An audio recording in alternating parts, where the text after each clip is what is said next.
हमारे बिहार में जिस तरह से एचआईवी के मामले बढ़ते जा रहे हैं, ये बहुत ही चिंताजनक बात है।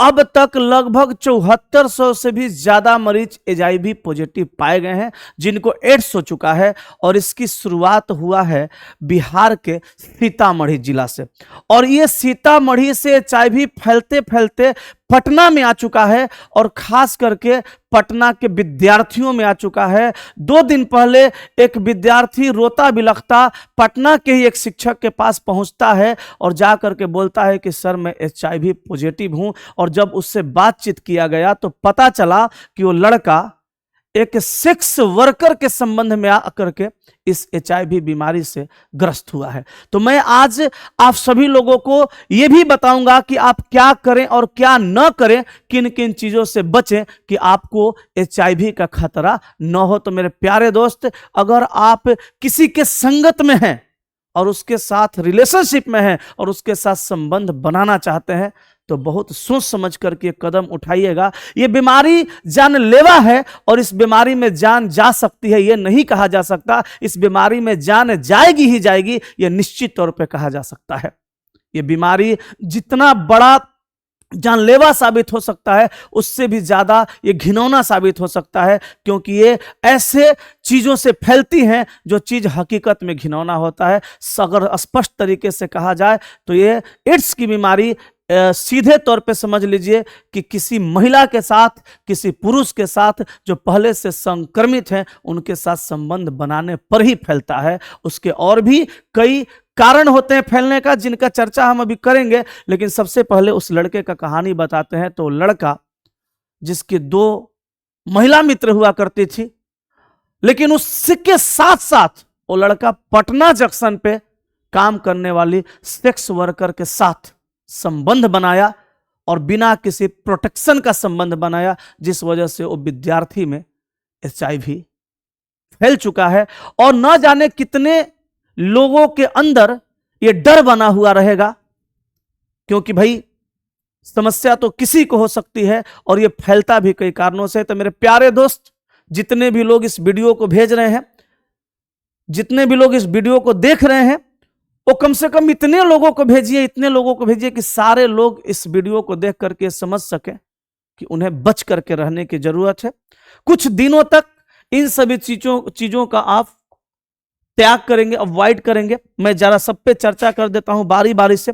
अगर आप देखेंगे तो आपको पता चलेगा कि एचआईवी संक्रमण के 4 निम्न कारण हैं, और भी कारण हो सकते हैं, लेकिन 4 निम्न कारण है।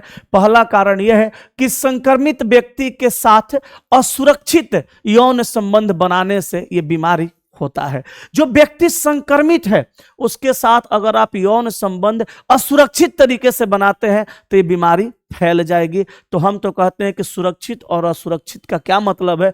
आप अभी ये सब चीजों का त्याग कीजिए। आप यौन संबंध किसी के साथ बनाइए ही नहीं, सिंपल सा बात है। दूसरा कहा संक्रमित सुई के साझा प्रयोग से। दूसरा क्या है? संक्रमित सुई के साझा प्रयोग से मतलब कोई सुई जो किसी को दिया गया हो, वो सुई दूसरे को नहीं दिया जाना चाहिए, दूसरों को नहीं लेना चाहिए, क्योंकि अगर वो व्यक्ति संक्रमित हुआ तो फिर वो भी व्यक्ति संक्रमित हो सकता है। और एक चीज आप और समझिए, वो लड़का जो पॉजिटिव पाया गया है, वो जहां जहां गया होगा या जिन जिन लोगों के संपर्क में आया होगा, उन्हें भी इस बात का डर हो सकता है। इसलिए आप लोग अगर नहीं बच के रहिएगा तो बहुत बड़ी मुसीबत खड़ी हो जाएगी आपके सामने। तीसरा जो संक्रमण होने का खतरा है, वो संक्रमित रक्त एवं रक्त उत्पाद स्वास्थ्य शरीर में चढ़ाने से। रक्त उत्पाद अगर कोई वस्तु है उसको शरीर में चढ़ा रहे हैं या किसी का रक्त चढ़ा रहे हैं, उससे भी हो सकता है। और चौथा जो कारण है, संक्रमित गर्भवती माता से उसके होने वाले शिशु को भी ये बीमारी लग सकती है। इसलिए आप सभी लोग बच के रहें मेरे साथियों, वरना आपको बहुत बड़ा मुसीबत का सामना करना पड़ सकता है। एचआईवी के प्रभाव क्या होता है, असर क्या होता है? जब एचआईवी होता है तो असर क्या होता है, जरा समझिएगा। एचआईवी जो होता है तो असर क्या होता है, इसका जरा देखिएगा, समझिएगा चीजों को। एचआईवी जो होता है उसका असर क्या होता है? तो पहला असर, आपको फ्लू होने लगेगा। फ्लू होने लगेगा। दूसरा असर, हार्ट में तकलीफ आने लगेगी, सांस की बीमारी हो जाएगी, शरीर में दर्द रहेगा, पेट से जुड़ी बीमारियां होंगी। उसके बाद त्वचा पर रेसेज आने लगेंगे, त्वचा फटने लगेगी, और उसके साथ साथ डिमेंशिया हो जाएगा। आपको एक मस्तिष्क की बीमारी है डिमेंशिया, जिसमें सर वगैरह में दर्द वगैरह बहुत सारा चीज रहने लगेगा। मुंह से जुड़े अल्सर, जैसे मुंह का आ जाना नहीं कहते, मुंह आ गया है, मुंह फर गया है, वो सब भी हो सकता है। तो मेरे साथियों, आपको बच करके रहने की जरूरत है, आपको बचा करके रखने की जरूरत है खुद को।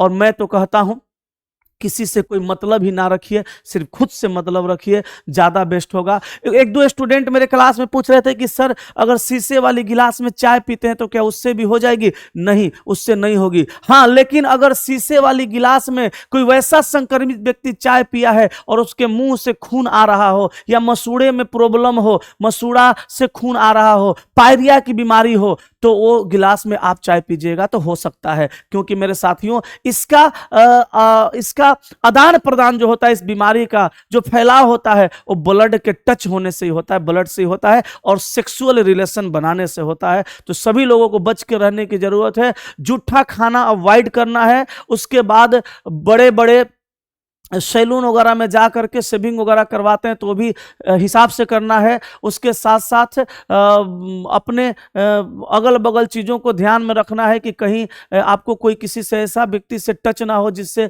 कि आप इससे ग्रसित हो सकें। और बाकी बातचीत करने से, मिलने जुलने से, मतलब मिलना जुलना का मतलब बात करना, इधर उधर साथ में घूमना फिरना, वो सब चीज़ों से इस बीमारी को कोई मतलब नहीं है। तो मुझे लगा कि मैं आप सभी लोगों को समझाऊं, बताऊं, तो मैंने बता दिया। और मुझे लगता है कि इन सब चीजों को समझ के रखना चाहिए, ज्यादा बेहतर होता है। तो चलिए, अगर वीडियो बेहतर लगा हो और भी दोस्तों को आप शेयर करिए, ताकि लोग इससे जागरूक हो सके और लोगों का जान बच सके। मिलते हैं किसी नेक्स्ट वीडियो में। जय हिंद।